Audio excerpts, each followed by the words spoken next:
It's your boy Zay the Goat. We on the next episode of Daddy Duties. Uh-oh. I shine too bright for my light to be dim. I was only 17 when I lost Slim. And I was 18 when I had my first child. Then down this caught a charge and it felt like a flagrant 2 foul. I seen a nigga get whacked and I went and bought a pistol. Cause when you a target, anybody can be out to get you. Police tried to kill me at 16. I can still see his badge in my dreams. I go through a whole lot, but life still ain't even bad as it seems. Ay, I done got a blue check. When I'm told to like it's a little different. We got 2 daddies here today. You feel me? We got my daddy and we got my daddy. You feel me? Okay. So go ahead and introduce yourselves. Tell them who y'all are. Well, I'm your daddy. You know, I'm this guy's daddy, Zay the Goat. You know what I'm saying? I'm King Carter, Dawood Carter. Excuse me, y'all. I'm always working, so my alarms is going off. But while he's answering the call, I'm ELLIOT Ross. I am Dawood's daddy and Zay's grandfather. Yeah. Okay. So that's how we're bringing it. Yep. Expand on what y'all do and just careers and who y'all are. Well, you know, I'm in music, so I do a lot. But main thing I do is help people reach their dreams. That's all. That's what I do. And so I'm a career government employee, civil servant. That's the path that I took. So I was a soldier for 20 plus years, and now I work as a civil servant, government civilian for the past 17, 18 years.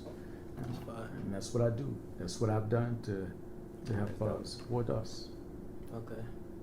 That's fire. So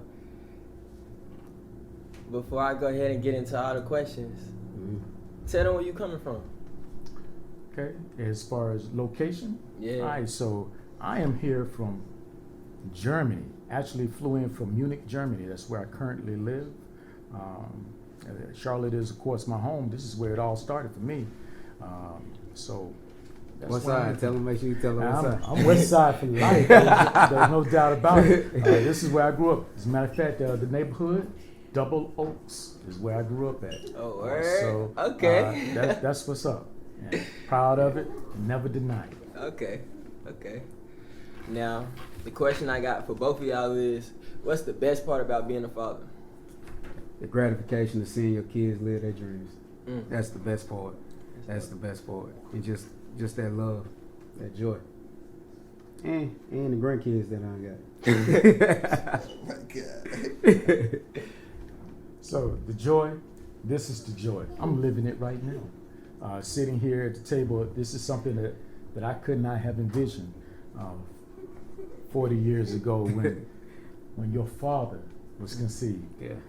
Conceived. I'm 39. Don't put it. He was conceived. And I had to say it that way so we can make sure we keep it real because he ain't there yet. And here you are. What greater joy could a father of a father have than to see his grandson do what his grandson is doing? Yeah, that's what's up. So, what's the hardest part about being a father? The mistakes that you make. You know, just that fear of instilling something wrong into your kids. That's the hardest part about it. Just making sure that you can parent through the fear. I think the hardest part of being a parent, being a father, is not knowing what the outcomes are ever going to be, no matter what you do. Because there's no exact formula to this process. Right? So it's a trial and error. You're going to make mistakes, but it's how you deal with those mistakes that brings us through as fathers. Right? Okay, so elaborate on mistakes when y'all say that. Like, what's some mistakes that y'all feel like y'all have made, or what's something that y'all feel like y'all can do or y'all avoided? I know some of the mistakes I made is like exposing you to too much stuff that that I feel that you shouldn't have been exposed to. That's probably the biggest mistake. I know a lot of people wonder, like, dang, why Zay so, you know what I'm saying, this and like that. And it's because, like, really like grew up together. So like as I'm experiencing things and learning how to be a man, you right there with me, because you know I was so young when I had you. So I think that there's some of the mistakes I wish I could have been more stable, especially financially coming up. Okay. Well, I'm gonna chime in. I think for me, mistake-wise, is not being able to be where you wanted to be because you made a different choice in life. And let me explain what that means. I chose a life of government service as a military member. It took me away from my son. I didn't have that closeness that I desired to have because of the choice that I made. And in some ways for me, that was a mistake because I didn't get what I wanted to have with him early on, or to teach him the lessons that I desired to. But at the end of the day, I look at what you've become, and I look at what you are becoming, and I feel that maybe it wasn't a mistake. Maybe this is actually the way things needed to play out in order for the rise to happen. And that's crazy, because I was actually finna say that. I was finna say, like, it sounds like the mistakes that's being said is like, it's not even really like mistakes. And the only reason I say that is because, like, when you speaking on the things that you exposed me to, it's like you exposed it to me before the real world. So when the real world hit me, I was able to interpret it different, as opposed to if I was just blind to it and then jumped in it, I would have been naive to everything. So I feel like it's just a pro and a con too. Yeah. And then it's also a thing where it's like when you a hard-working man and you working hard, it's kind of hard to find that balance to manage being a father and at the same time having a career like that. I know that's super challenging. Yeah. And saying on that note, the career path that I had took me away from my home location. So I spent many years in foreign lands, many years in states outside of the one in which you were born. So there's just a difference. Right. Location led to absenteeism. But it was never an absenteeism of love, and it was never an absenteeism of what's in my heart. And we here now. We here now. now. What I'm saying? That's what we build from. You know what I'm saying? So we here now, and even with absence, this last 2 weeks that you've been here has been so vital for me. It helped me go through, I think, my biggest transition in life. So that's what's up. Yeah. So I mean that's love. That's love. That's a dope. That's a dope. Hold on, we gotta have a moment.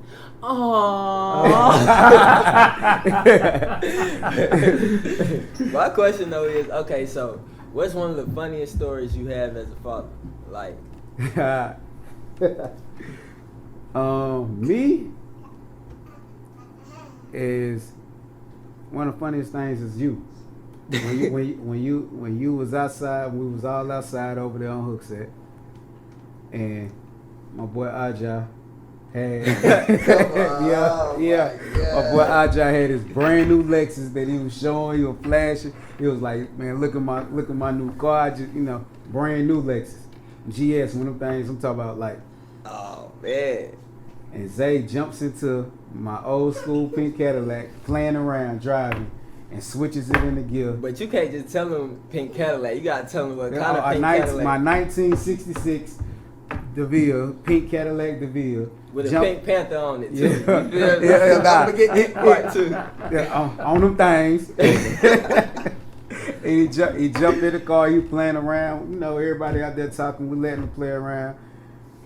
Then I tell him, don't mess with them gears, don't mess with that. don't do nothing. You can sit there and play, but don't touch nothing. He puts the car into gear, and it rolls back. There's about 5 of us out there. We try to stop it. Nah. Oh my God. Yeah, we were struggling though. So he's in the car, and it goes down the hill and runs right into hold on, y'all. I'm sorry. He runs right into Ajah's brand new Lexus. Messed the door up. Messed it up. I got a whooping that day, y'all. Yeah. He said, I don't even want to whoop. No, but it's first time my friends was like, man, I'm whooping. He probably too scared from what just happened, but. Mm-hmm. But Ajah was like, no! Whoop him! Whoop that little nigga! Oh my god! Oh my god! Oh man! No, so with your pops, I can sit here and I can say honestly, I don't have one of those real funny moments. Everything was always real, just no real aha moment. So I can't go there, but I can tell you some stories about your pops when he was learning how to play the saxophone. He was learning how to play the saxophone. When he said, "Hey, Dad, hey, pops, can you want to listen to me play the saxophone?" I bear with it. I'm glad he was a rapper. He was not a saxophonist at all. I would. Them readings give you spinners. I thought I was doing something. He tried. I tried. He definitely tried. I can't play the saxophone. Oh my god. Yeah. Okay. It's all good. So, Pops, my question for you is, what was your reaction when you found out I was having sex? My reaction was, damn, you're running the family. I started young, and this boy started young, and I was in denial at first. I was like, man, that boy ain't doing that. Then I realized, yeah, okay. and man, my thing was, I know how hard it was being a teenage parent, and I was like, I just didn't want you to have a child too early. That's all. I know how hard it is, and especially with you chasing a dream, it gets even harder, and a lot of people ain't gonna understand it, how hard it is. Mm. So, were you ready for me? When you got it? Nah, like, was you ready to have a kid, or you was just like? I don't think there's no way possible that anybody can be ready, especially on that first one, because there's no way possible. You don't know it. Even if you got little brothers or sister, whatever, you don't know the actual skill set and the actual responsibility that you gotta have to like take care of another life. It's a lot, and you know, I can't say I was ready, but I can say I stepped up when it was time. So I made sure that I did whatever I can to be as ready as possible, and just do my best. That's it. That's what's up. Okay. So, being that Grandpa was gone for a lot of time, Right. and you was really like handling the stuff on your own, how did that affect you? It was just like, which part? With you? Just in general. It's just a lot. It affected me in ways where like it was questions that I knew I could only get answers from a dad, or you know what I'm saying. And it was just that's probably the biggest thing is figuring out a lot of stuff and that trial and error, because I could pull the wool over my mama's eyes. You know what I'm saying, a lot, because she didn't understand.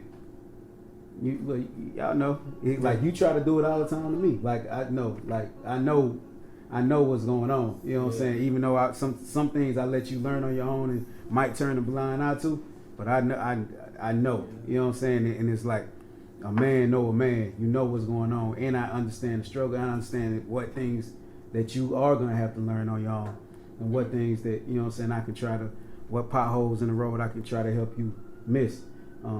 But that's the biggest thing is just the trial and error. Good thing my mama wasn't no dummy and my daddy wasn't no dummy, so it blessed me with good DNA to be smart enough to figure things out and not make too many crucial mistakes doing it. So Well, I'll sit here and I'll say that you've done a great job. Appreciate it. So kudos to you for stepping up, being that dad, young, teenage. When you call me and say, "Hey, pops, your grandfather now," I was shocked. I was a kid. I'm not gonna lie. I was shocked, and I was sitting in my living room when you called, and I said, and I heard the words, and it took a couple of minutes for that to really register. I'm like, okay, so you're a grandfather now. So I had to relate that to, I was a young grandfather, but I was good with it. I'm always been good with it, right? So now you're a young great grandfather, and now I'm a young great grandfather. You know, they're actually older than me, just so we can put that on the record. But yeah, at the end of the day, as men, as males of the species, we do things. We step out. Sometimes we allow our basal desires to dictate what it is that we do. right? However, when we spawn offspring, we step up and we take responsibility for that. Right. And I think that's what's most important. Yeah. When I decided to join the United States Army, it wasn't because I wanted to be away. It's because at that time the opportunities that existed for me were so few that I knew that I didn't want my son to be without medical care. I didn't want him to be without food on the table, clothes on his back. And this is what provided me the opportunity at that time to be able to do that. And that's how I had to step up at that particular time. So Okay, so I got some questions for you. So like, I ain't gonna lie, you feel me? Not picking on the age, but you know you a little bit older. So were you like in your time span or in your generation, was you ready? Like when I say were you ready, I'm like, I know it's not nobody could ever be ready, but like I'm saying basically like, how can I break it down? I'm trying to see. Was he ready? Yeah, it's a was you ready, but it's more like a how what adjustments did you make when you realized you was having a child? So with your pops, it was planned all the way. Oh, for real? Yes. Oh wow, see, I didn't know that. So I'm a love baby. He was planned all the way. We worked real hard to get your pops. That's here fire. in it. Yeah. We worked real hard. That was some real work put in to get your pops here. Okay. So was I ready? Yes and no, because your pops is my second child. So I had already had some practice at being a parent, but he is my first son. So that's something that was near, dear, and extremely special to me as a father, to see yourself again in a male child. And That's dope.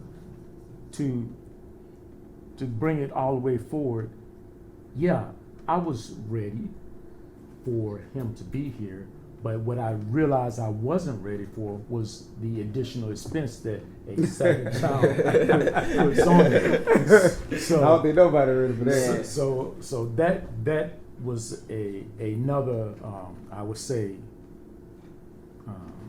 piece of the puzzle that was missing and that I had to figure out really quick, and I did.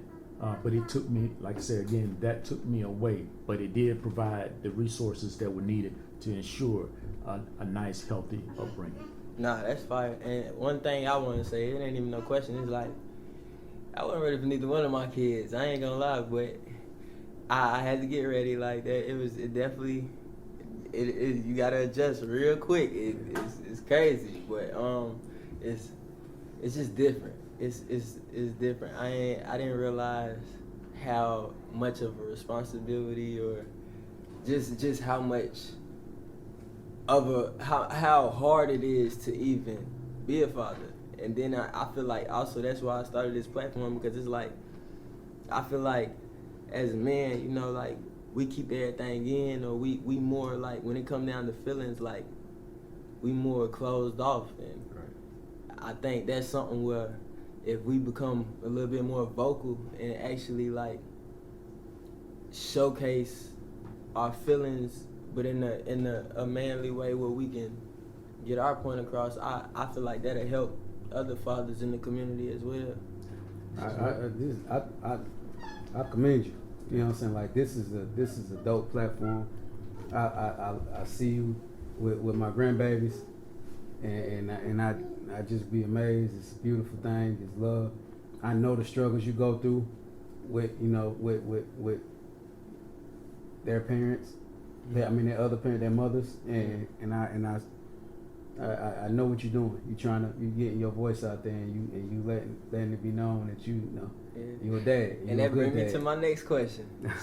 So, have y'all had struggles with parents that were the other parent when it came down to kids? Yes. Let me go. Okay. So the answer to that question is very, very, very much yes. There was some struggles, differences in how you want to bring up your child and what you feel that you bring to the table versus what the other parent brings to the table. Sometimes those things match up, sometimes they don't. But at the end of the day, I know that both parents always want the best for the child. But you got to figure out, and that's the challenge in parenting when it's a separate households. Heck, even if you're in the same household, it can still be a challenge because we all bring in our own experiences into the relationships of how we go about raising our children. So that goes back to what I said earlier. There's no exact formula to this. It's a roll the dice. Roll the dice. Let's see what we get. And then you just gotta figure it out. And every child is different. How I raised your father is not how I raised my daughter. Yeah. It's just different. That's actually what I was gonna ask. Like that's like my next question. So like, what's the difference between how you raised me and Amari, and what's the difference between how you raised him and my son? So with Amari, I took a little softer touch. I was also older, so I had more experience. I had Amari I was a full-blown adult when I had her, and so I was able to think about like some of the mistakes that I made. I feel like were mistakes, like exposure to certain things. You know, she had never seen, and she'll never see. And you, I know, is like I know what life is, and I know what you are what game you in. You followed after my footsteps with the music, and I know how hard that can be, and the type of people that you're gonna meet, and the type of characters that you're gonna run into. So, preparing you for that is different life lessons than if you say you wanted to go to college, and which you did end up going to college still, but saying that if that was your, like you want to go to school be an engineer, it's gonna be different. But I knew that you wanted to do what I was doing. I had to show you it's like it's this a different type of monster. You know what I'm saying? And it's a gamble. It's the biggest risk. It's the like music is the lottery for black. I call it the black man's lottery, being a rapper, because you never know when your ticket gonna get pulled. Either way, you know what I'm saying? So it's a game that you got to play, and I feel like my parenting style has equipped you to be able to be the superstar that you are. That's what's up. That's dope. Yeah. That's So it. for me, well, I would say that with your dad, it was more mentorship. Always trying to keep him motivated to follow his dreams, to do what he loves, and be passionate about it. Don't let anyone tell you you cannot do something when you know you're fully capable and you're more than willing to put in the work to actually do it. And that's what I tried to instill in your pops. And there was some lean moments. We talked about it. He wanted to quit. I don't know if you knew that, but your pops wanted to quit. Don't quit. Don't quit. Keep pushing. And when I hear that song, keep pushing. Gotta keep pushing on. When every time I listen to that, that's the anthem, and I said, that's what I'm talking about. Keep pushing. And with the sister Hassana, there was nothing. She could talk her way out of a butt whooping, okay? Anytime she crossed the line to get in trouble, she would explain to me all the reasons why she should never, ever get a butt whooping. Yeah. So it was just that difference in personalities. And you as a young father now will be able to identify that in your kids, and you'll know that it'll be a different approach to how you're going to treat each one. Yeah. Even though you might want the exact same things for both, your approach towards it might be a little bit different.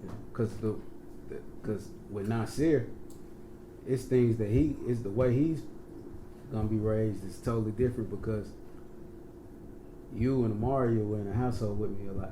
You know what I'm saying? Like Amaria has been in the house, never not been in the household with me, and you, it was dang near even split with me and your mom. So, it was, it's a difference. With Nasir, kind of getting to the party a little later with him, I gotta build the relate. Like I didn't get to see him develop his personality and my parenting style and his mother's parenting style, two totally different parenting styles. And I commend her because she has done a great job. But she is also a woman that was raised by women in a house full of women, and I have to show him and instill the man aspect of things with him, and that's what I'm working on, and it's dope. You know what I'm saying? To be able to build that relationship with him. And that brings me to my next question. So how did that affect you? Nasir.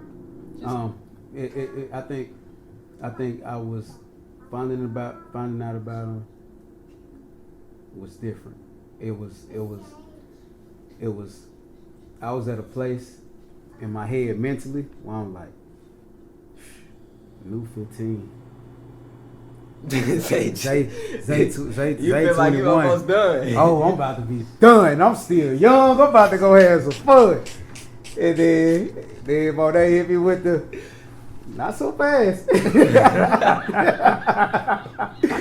Not so fast.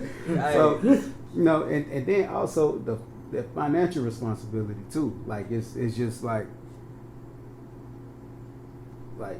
kids stay in your pockets. You know what I'm saying? So it's like just thinking about, dang, it's a whole nother kid in my pocket for a whole long time. And it's just different. So it affected me in a way like I it's a blessing. I look at the blessing and everything. I got another chance to make a better me. Yeah, that's fine. So I like that. Yeah. I like that. How do you feel? How do you feel being that you got a son that's invested in music, just like you? If the crazy thing about it is that I tried to deter you. I tried to deter you from being a rapper. Why? Because I knew how hard it was for me, and I had made it. So I was like, man, I didn't want you to go down that path, and I wanted you to be able to do something that would that had more of a guarantee. So you can be able to provide for yourself and for everybody. Like being a rapper is a struggling thing until you make it, and then even when you make it, it's still a struggle. And now has become one of the most dangerous occupations in the world. For you know what I'm saying, it got to be the most dangerous occupation in entertainment. I'm like that, and I don't see nothing else besides a stunt man or something. I just wanted to I wanted to keep you out of there, and I knew it was full of vultures, but you dope. Yeah. I couldn't deny it, and you show a resilience and an ambition in it that I was like, okay, I gotta fuel it. So a lot of times, I too had to understand what my position in music and my position in the music community, that people would think that you were given a lot of things, and I knew that I couldn't give you a lot of things because you wouldn't appreciate it, nor would you understand what it takes To get it. Mm-hmm. So I purposely stayed out of a lot of stuff and just let you learn and go through it so you could understand and be great, not good, not just a child prodigy, but you named yourself Zay the GOAT for a reason, because the goal is to be the greatest of all times, and you have that ability to be the greatest rapper that ever lived. And so, and I feel like, you know, being able to say I'm the dad of the greatest rapper of all times is a different type of feeling. And you know, I watch you on stage, I watch you in the studio. It's been a couple of times I had to hold back tears because I'm just how proud I am. Okay, so that brings me to my question to both of y'all. What's y'all like that moment where y'all had like that proud dad moment, like I got it right? So that's every day for me. Mm. So from the day that I first held your dad when he was born, I've never let go of that pride. Mm. And every day that goes by still, I'm still the proudest papa on this earth. And now that's multiplied, and I'm just speaking from the heart, seeing how he has poured himself into you for you to become who you're becoming. Because you are on a, how I call it, that asthma to go to the top. Now, I love hip hop. I can't rap it. Rap or die, I'm a dead man. Okay, so That sounded like a bar for a minute. so I can't rap, but I tell you this: I listened to what the two of you have done, what you did, and what you're doing, and the talent is there. You know, if I did a comparative analysis, and I'll say those terms because it's part of what I do professionally, I can be objective and listen, and I'm gonna tell you, you're good. You're just that good. I'm not saying it because you're my grandson. It makes me proud that you're my grandson, but it makes me even prouder that you're my grandson doing what you're doing and doing it as well as what you're doing.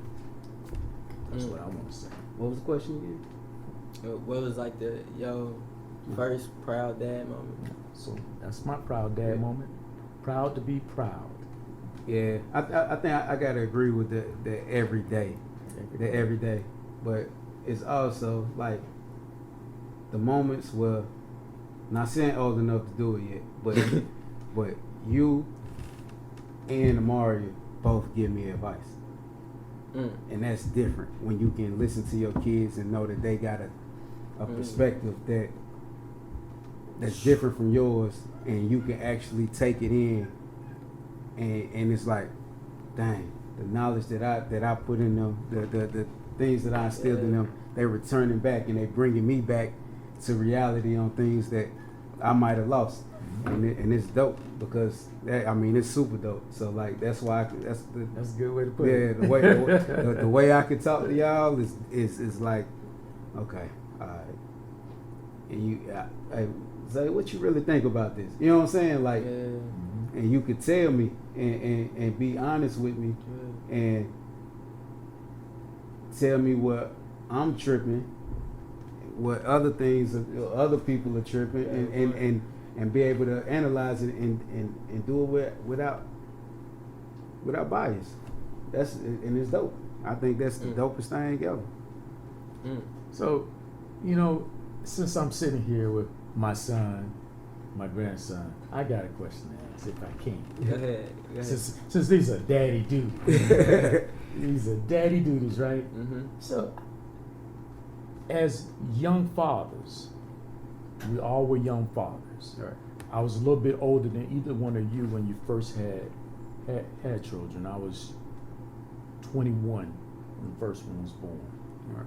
So legally, I'm a full-grown man. I got that responsibility.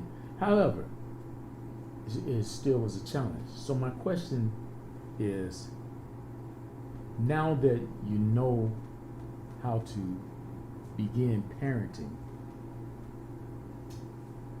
do you regret it at all? Not one bit. I actually feel like if I ain't have my kids, I wouldn't be who I am today. Like, I'm telling you. like at all. Like, and the only reason I feel like that is because it's like, it's times where it be like, I ain't gonna say I want to give up, but I just get super discouraged, or I get overwhelmed with a lot, and I look at paintings of my kids on the wall. I get up, let's go, or I'll sit here and even just having a father like him, where you feel me, like he's so respected and admired. It's like I can't let him down. The expectations is too high. I gotta go get it no matter I'm what. gonna tell you this right now. Ain't nothing that you can ever do to let me down. Nah, I know, but it's not even that. It's more like I feel like I'll let myself down if I don't meet certain expectations that I know you got for me. Right. You know what I'm saying? My expectation of you is just to always be the best. Not be the best, but do the best. Yeah. You know what I'm saying? If you put God first and do everything that you can, then you did everything that I wanted you to do. Yeah. I think that's all I ever said to you. Just do your best. Whatever your best is, whatever you want to be good at, just make that and be good at it and enjoy it. Do what you love and be passionate about it. Mm-hmm. And that right there, I think brings in the dividends, and that's where the real joy of all this comes. And that's when you can enjoy your kids. That's when you can enjoy your entire family all around you. When you just knowing that you're happy and content with yourself, and then everything else around you is always blossoming. It's always green. And respect is not something that's just easily given. You gotta earn that. Yeah, And your pops has earned that within the industry. You're earning that within the industry. In my profession, earned it. I've got mad respect. Pop it. Let them know. So it's all good. So looking back on everything, is there anything that you would change as a father, or is there anything that you felt like you want to do differently, or would? Me, nah, because anything different wouldn't have got us where we are right now. I have to echo what my son just said, because I wanted to say the exact same thing. Because here's the deal, like I go back to that original point. There's no exact formula. This was the formula that needed to happen to get us where we are right now. Right. This was the formula. I didn't know it beforehand, but I think that when you think about God's plan for all of man, this was it. Yeah. And I think about it, if we go back, since we're talking about God a little bit, we get into the biblical aspects, and you look at all the great prophets that are outlined within the Bible. There's a central theme within them all, was that Father being somewhere away to do something at some point in time in order to make sure that family unit stayed whole. Definitely right. So Facts. that brings me to a question. That's a great point. You named after a prophet. Isaiah. Facts. One thing I've realized looking at just society today is like a lot of parents are co-parenting, and they not like in one home. Like, what is y'all intake on that? Like, I think it can. I think, long as everybody on the same page, it can work. It's always good to have both parents in the house. It's always good to have 2-parent homes, but that's not reality. yeah. A lot of people have children and not ready to have children, or talked about what would happen if they were to have children, and it leads to dysfunctional upbringings for their child. But I think something should be done where they what people are saying they having their babies, they keeping their children, not giving them up for adoption. Then I think it should be parenting classes or some type of programs to help you enter into healthy parenting. Yeah. I don't know why it's not, but it seems like it would help make the world a better place. So. Well, you know, I have to agree to disagree on that point, and here's why. I've seen through my lifetime kids as a result of 2-parent households, and they're so screwed up that they turn into alcoholics, drug addicts, thieves, robbers, from the 2-parent household. And then I look at single-parent households, usually a single mother, and the kids' outcomes have been those of success. They're motivated by different factors. Mm-hmm. So I think that I'll keep going back to that original point. There's no exact formula for it. I think a 2-parent household is probably better for maybe a large percentage of people, but I think that in some households it may work better when there is a single parent for how the personality of that parent actually is when it comes to raising that child, because the conflicts that could go unresolved in a 2-parent household could negatively impact the child. They may not be able to understand all of what's happening between their parents. So I think it's neither this nor that. I think there's always some type of balance that has to be reached, and it has to be based on other factors other than just 2 parents being in a household. Just my thoughts. That's real. No, that's a different perspective. For sure. Okay, that brings me to my last question. Have either one of y'all ever felt like y'all let y'all kids down? Yes. In what ways? When I couldn't afford to get you real Jordans and I bought you all the papers.